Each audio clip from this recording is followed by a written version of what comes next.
여러분, 인생을 살다 보면 이런 고민을 한 번쯤 하게 됩니다.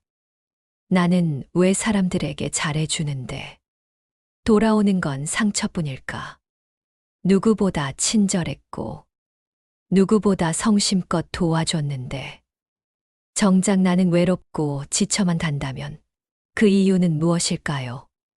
사람들은 말합니다. 너무 착해서 그래. 세상은 그렇게 만만하지 않아 하지만 부처님은 이렇게 말씀하셨습니다. 모든 것은 인연 따라 생기고 인연 따라 사라진다. 즉, 잘해주는 것 자체가 문제가 아니라 지혜 없는 사람이 문제입니다. 오늘은 부처님의 말씀을 바탕으로 사람에게 너무 잘해주면 오히려 복이 떠나는 이유, 그 7가지를 깊이 살펴보겠습니다. 첫째, 분별 없는 선행. 부처님은 말씀하셨습니다. 지혜 없는 자비는 자신도 해치고 남도 해친다. 한 제자가 있었습니다. 그는 늘 남을 도왔습니다. 길에서 구걸하는 이를 보면 자신의 돈을 모두 내어 주었고, 남이 부탁하면 무조건 들어주었습니다. 처음에는 모두가 칭찬했습니다. 저 사람 참 착하다. 하지만 시간이 지날수록 사람들은 그를 이용하기 시작했습니다. 빌려간 돈은 돌아오지 않았고 도움은 당연한 것이 되었으며 결국 그는 지쳐버렸습니다. 부처님께서는 그에게 이렇게 말씀하셨습니다.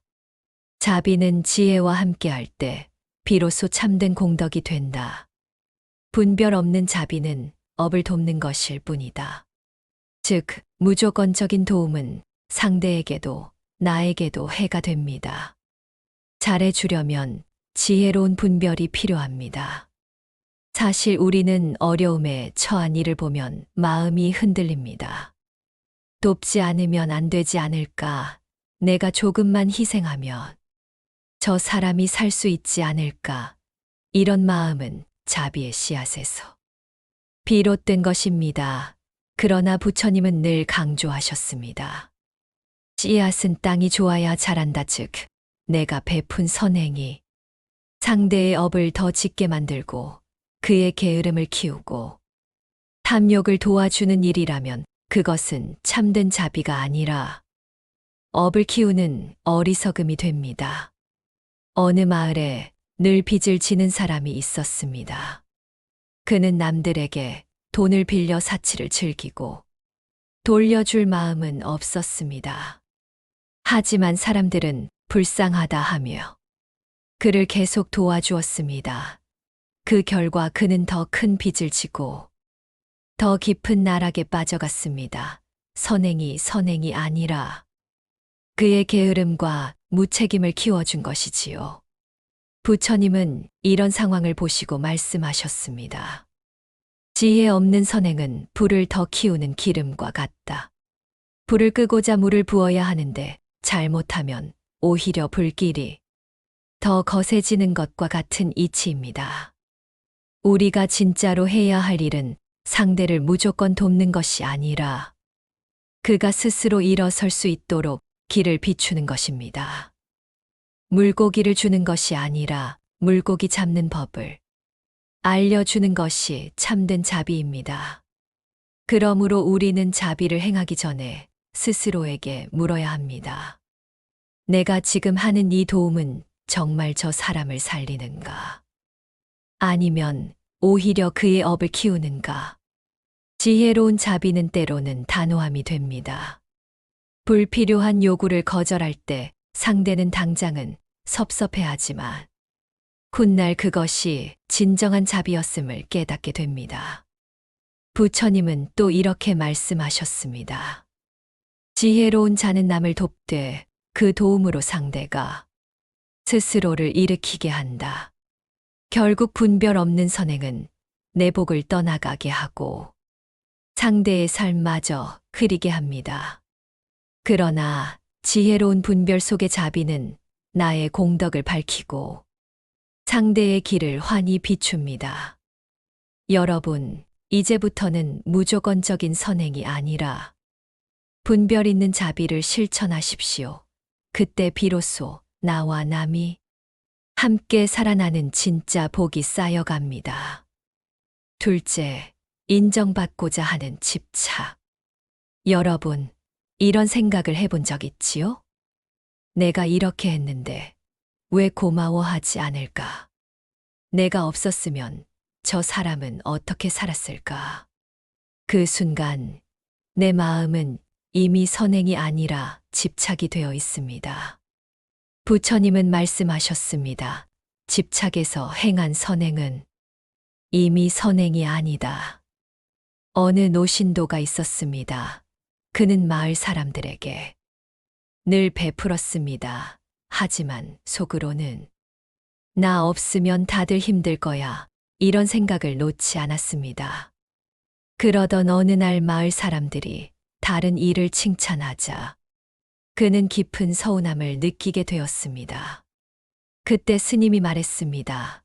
그대가 준 것이 선행이라면 공덕이 되고 인정받으려 한 것이라면 그것은 이미 거래일 뿐이다. 진짜 선행은 아무도 몰라도 괜찮은 것.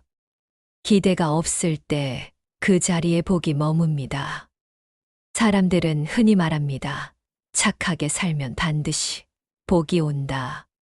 그러나 그 착함 속에 인정받고자 하는 마음이 섞이면 그 복은 금세 흩어지고 맙니다. 부처님은 또 말씀하셨습니다. 탐하는 마음은 채워지지 않고 비우는 마음은 가득하다. 즉, 내가 베풀고도 상대의 반응에 집착하면 그것은 탐욕이 되고 결국 공덕은 사라집니다. 어느 수행자는 늘 시주를 했습니다. 하지만 돌아오는 인사가 없으면 마음이 괴로웠습니다. 그 모습을 본 스님은 말했습니다. 그대가 바란 것은 복이 아니라 감사의 말이 아니었느냐? 그 순간 그는 깨달았습니다. 자신은 선행을 한 것이 아니라 거래를 하고 있었던 것입니다.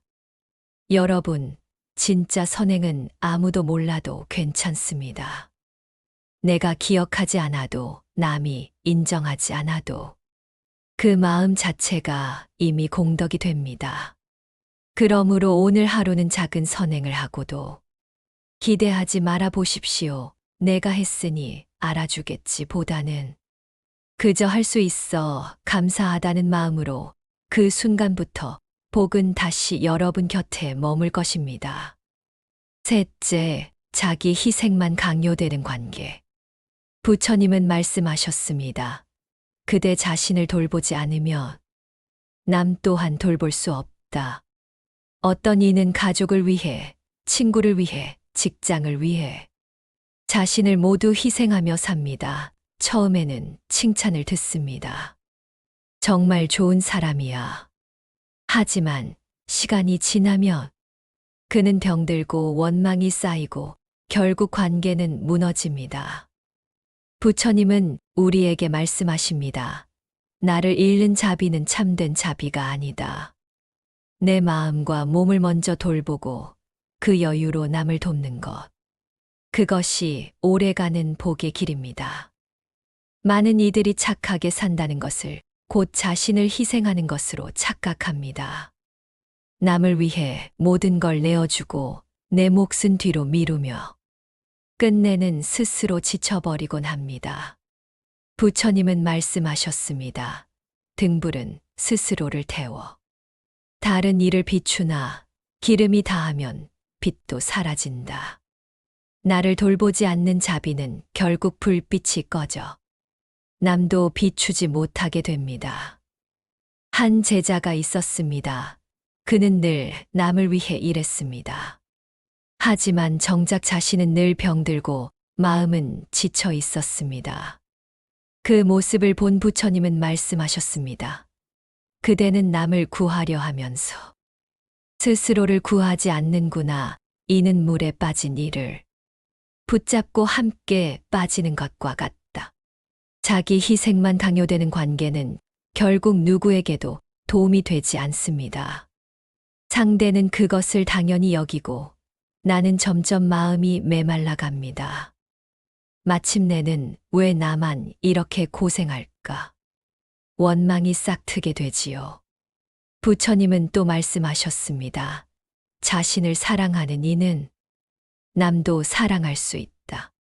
즉, 내가 나를 지킬 때 비로소 진짜 자비가 됩니다. 밥을 굶주린 채로 다른 이에게 음식을 줄 수 없듯 내 마음이 병들어 있는데 누군가를 건강하게 돌볼 수는 없습니다. 그러므로 여러분 희생을 미덕으로만 여기지 마십시오. 내 몫을 챙기고 내 마음을 돌보며 그 여유 속에서 베푸는 것이 진짜로 오래가는 자비입니다. 착한 사람의 가장 큰 착각은 나를 버려야 남이 산다는 생각입니다. 하지만 부처님의 가르침은 다릅니다. 나를 지켜야 남도 산다. 오늘부터는 스스로에게도 친절을 베푸십시오. 잠시 쉬어도 괜찮습니다. 나를 위한 시간을 내도 괜찮습니다. 그 마음이 충만할 때 그 자비는 흘러넘쳐 다른 이의 삶을 밝히는 참된 공덕이 됩니다. 넷째, 악연에 베푸는 마음. 부처님은 말씀하셨습니다. 선한 이는 선한 인연을 따르고 악한 이는 악한 인연을 따른다. 어떤 이는 남을 돕고 싶어 누구에게나 잘해줍니다. 하지만 그 중에는 악연도 섞여 있습니다. 악연은 은혜를 모릅니다. 도움을 이용할 뿐입니다. 마치 독사에게 먹이를 주는 것과 같습니다. 내 마음은 선했지만 그 결과는 나와 세상에 해가 됩니다. 그래서 부처님은 가르치셨습니다. 악연에 베푸는 마음은 자비가 아니라 어리석음이다. 선한 인연은 지혜롭게 지켜내고 악연은 분별해서 멀리해야 합니다.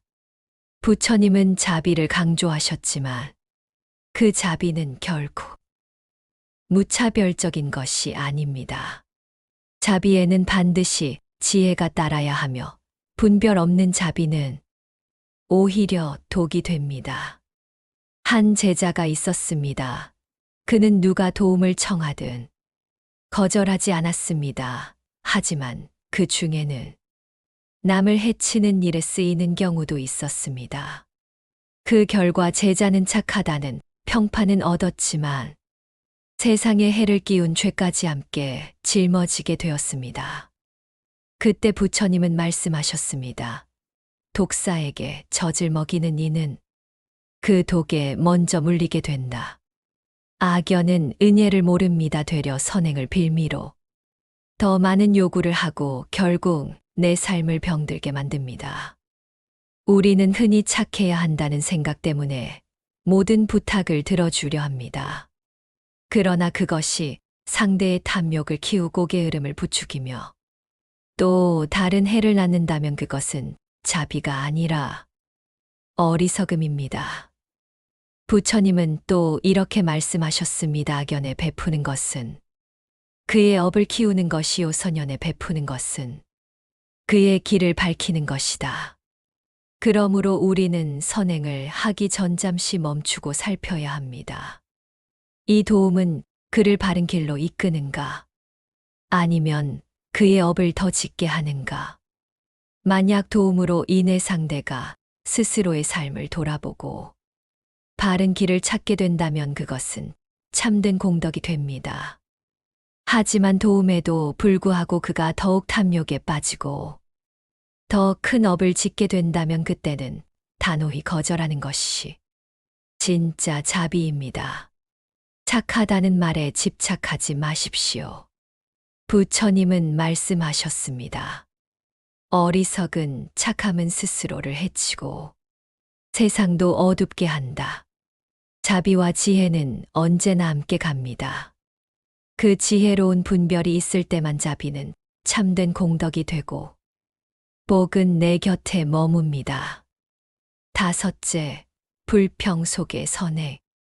억지로 마지못해 속으로는 불평하면서 하는 선행은 겉으로는 베풀 같지만 속은 독으로 가득합니다. 부처님은 말씀하셨습니다. 행동보다 마음이 먼저 업을 짓는다. 겉으로는 웃으며 도왔어도 속으로는 귀찮아 죽겠네. 라고 생각했다면 그 업은 이미 복이 아닙니다. 우리는 종종 이런 상황을 겪습니다. 억지로 남을 도와주고도 속으로는 이런 말을 합니다. 내가 왜 이 고생을 해야 하지? 다시는 안 도와줄 거야. 그 순간 그 행위는 겉모습만 선행일 뿐 이미 복은 떠나가 버렸습니다.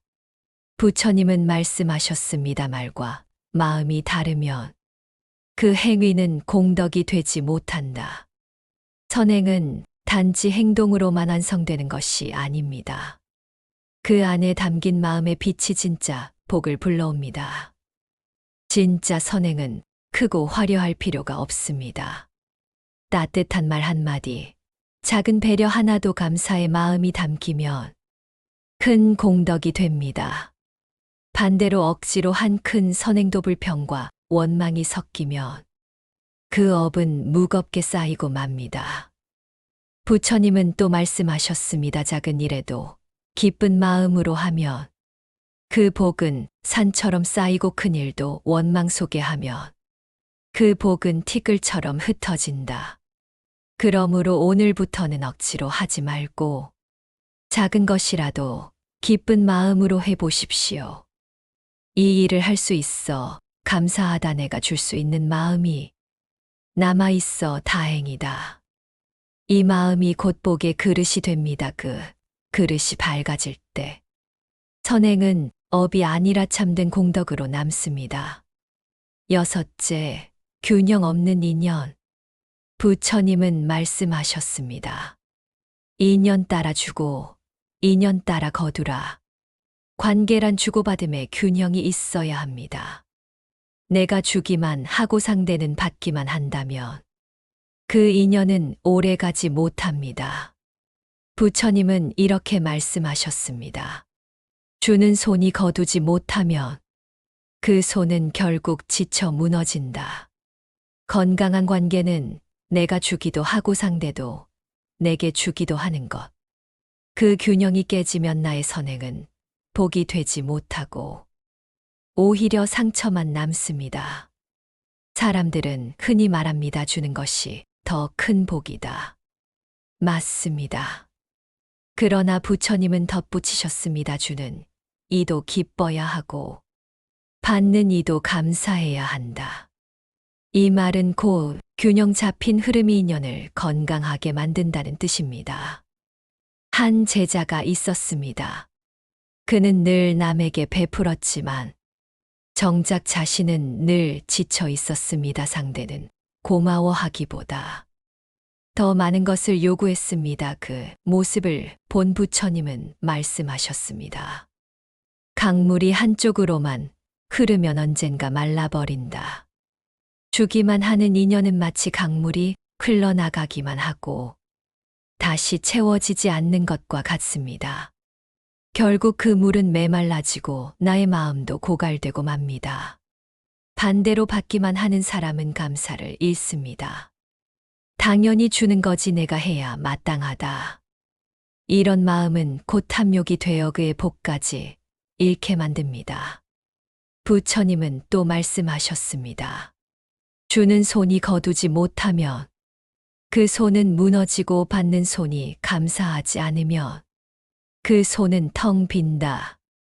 여러분, 혹시 지금 누군가와의 관계 속에서 안쪽으로만 기울어진 흐름을 느끼고 있습니까? 내가 늘 주기만 하고 있다면 때로는 거절할 줄 아는 것도 지혜입니다. 그 거절은 냉정함이 아니라 건강한 균형을 위한 선택입니다. 상대가 스스로 설 수 있도록 자리를 내어주는 것이기 때문입니다. 또한 내가 늘 받기만 하는 위치라면 이제는 작은 것이라도 돌려줄 때입니다. 따뜻한 말 한마디, 작은 도움 하나라도 좋습니다. 그 마음이 인연을 살리고 복을 이어주는 끈이 됩니다. 부처님은 말씀하셨습니다. 인연은 주고받음 속에서 맑아지고 탐욕과 집착 속에서 흐려진다. 관계는 내가 얼마나 줬는지가 아니라 서로가 주고받으며 얼마나 감사와 기쁨을 나누었는가에 달려 있습니다. 균형이 있을 때 그 인연은 오래가고 그 위에 쌓인 복은 단단해집니다. 일곱째, 감사의 마음이 깊어짐. 부처님은 말씀하셨습니다. 감사하는 마음은 복을 부르는 씨앗이다. 밥 한 그릇에도 감사하고 작은 도움에도 감사하며 오늘 하루에 감사할 때 그 마음이 곧 새로운 운을 불러옵니다. 사람들은 종종 이렇게 말합니다. 내 삶은 왜 이리 힘들기만 할까? 나는 왜 운이 없을까? 그러나 부처님은 가르치셨습니다. 마음이 불평하면 복은 멀어지고 마음이 감사하면 복은 가까워진다. 즉, 복은 외부에서 정해지는 것이 아니라 내 마음의 태도에서 비롯됩니다. 한 신도가 있었습니다. 그는 가진 것이 많지 않았지만 하루 한 끼 따뜻한 밥에도 감사했습니다. 작은 도움에도 눈시울을 붉혔습니다. 그런데 신기하게도 사람들은 그를 더 돕고 싶어 했습니다. 그의 주위에는 언제나 따뜻한 인연이 모였습니다. 부처님은 그를 보며 말씀하셨습니다. 감사하는 이는 없는 복도 불러오고 불평하는 이는 있는 복도 잃는다. 감사는 단순한 예의가 아닙니다. 감사는 마음의 향기이며 그 향기는 사람과 인연을 끌어옵니다. 돈이 많아도 감사할 줄 모르면 그 삶은 늘 가난하고 작은 것에도 감사할 줄 알면 그 삶은 언제나 풍요롭습니다. 혹시 여러분도 경험한 적이 있습니까? 작은 일에 감사하는 순간 마음이 따뜻해지고 세상이 조금 더 밝게 보이는 경험 말입니다. 그것이 바로 복이 들어오는 신호입니다. 부처님은 또 말씀하셨습니다. 만족할 줄 아는 이는 부유하고 탐욕스러운 이는 늘 가난하다. 이 말은 고대부의 재물이 많고 적음이 복을 결정하지 않는다는 뜻입니다. 진짜 복은 내 마음의 태도에 있습니다. 오늘 하루를 돌아보십시오. 아침에 눈을 뜰 수 있었던 것, 숨을 쉴 수 있는 것, 가족이 곁에 있는 것, 누군가의 미소를 본 것. 이 모든 것이 이미 큰 복입니다. 감사하는 마음을 키우는 사람은 그 마음이 곧 복의 밭이 됩니다. 그 밭에 씨앗이 뿌려지고 언젠가 큰 열매가 맺히게 됩니다. 그러므로 여러분, 오늘 하루 작은 일에도 감사해 보십시오. 그 감사가 모여 당신의 삶 전체를 바꾸는 큰 기적이 될 것입니다. 여러분, 사람에게 잘해주는 건 결코 잘못이 아닙니다. 문제는 지혜 없는 사람입니다. 부처님은 말씀하셨습니다. 지혜로운 자비는 나도 살리고 남도 살린다. 오늘부터는 이렇게 물어보십시오. 나는 지금 지혜롭게 돕고 있는가? 내 마음은 욕심 없는가? 내 자비는 나도 살리고 있는가? 이 성찰이 있을 때 그 선행은 참된 복이 됩니다. 그 복은 내 삶을 밝히고 내 곁에 머물 것입니다. 나무 아미타불, 관세음보살. 좋아요와 구독은 큰 힘이 됩니다. 감사합니다.